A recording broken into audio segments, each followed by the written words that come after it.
আসসালামু আলাইকুম, কী অবস্থা সবার, কেমন আছেন?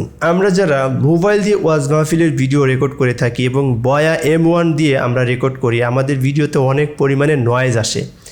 আর এই নয়েজ আসার কারণে অনেক সময় আমাদের ভিডিওর কোয়ালিটিগুলো খুব একটা ভালো হয় না, যার কারণে অডিয়েন্স ভিডিওটা শুনেও মজা পায় না।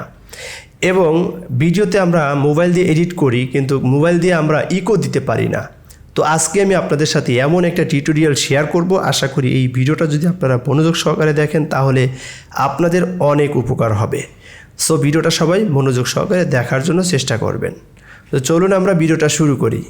তো বন্ধুরা, আমরা চলে আসলাম আমাদের মোবাইলের স্ক্রিনে। সো আমরা এবার দেখব যে আমাদের ক্যাপকাট সফটওয়্যারটি আমরা ওপেন করব। ক্যাপকাট সফটওয়্যারটি ওপেন করার পরে আমরা নিউ প্রজেক্টে যাব। নিউ প্রজেক্টে যাওয়ার পরে আমরা এখান থেকে আমরা একটা ফুটেজ নিয়ে নিচ্ছি।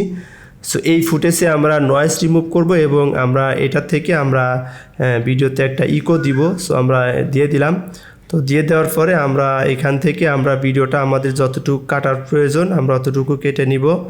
সো আগে একটু আপনারা একটু শুনেন এটার নয়েজ কেমন।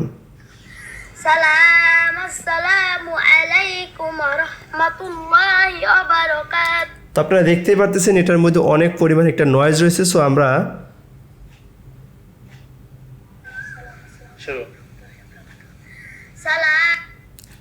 তো আমরা এখান থেকে কেটে দিব। এই যে স্প্লিট নামের একটা অপশন রয়েছে, এটা কেটে দিয়ে আমরা এটা ডিলিট করে দিব। এরপরে আমরা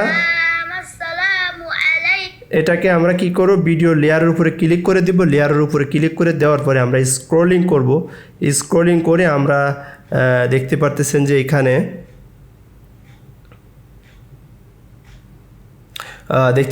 এখানে রিডিউস নয়েজ, এই যে আমি যদি আপনাদের একটু মার্ক করে দেখাই, এই যে রিডিউস নয়েজ, এটাতে যদি আমরা ক্লিক করি, ক্লিক করে দেওয়ার পরে আমরা এটাকে অ্যালাউ করে দিলাম।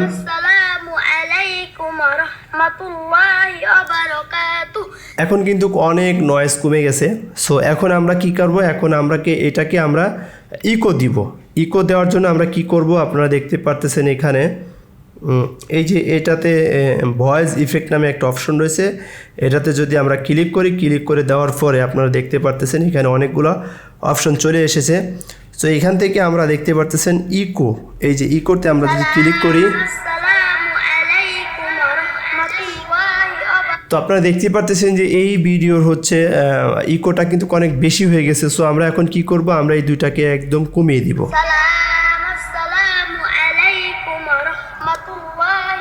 এখন কিন্তু আমরা কমিয়ে দেওয়ার পরে আমরা এটাকে ওকে দিয়ে দিব। এখন যদি আমরা একটু শুনি,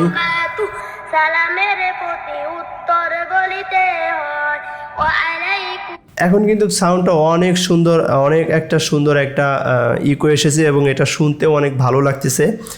সো এভাবে আপনাদের ভিডিওর কাজগুলো আপনারা করতে পারেন। তো এটা এক্সপোর্ট করার জন্য, এটা সেভ করার জন্য এই যে উপরে যে বাটনটা রয়েছে, এই বাটনটা রয়েছে, এখানে ক্লিক করলে আপনাদের ভিডিওটা এক্সপোর্ট হয়ে যাবে। সো বন্ধুরা, আমি এই দুইটা জিনিস আপনাদের সাথে শেয়ার করলাম, কিভাবে নয়েজ রিমুভ করবেন এবং কিভাবে ইকো দিবেন।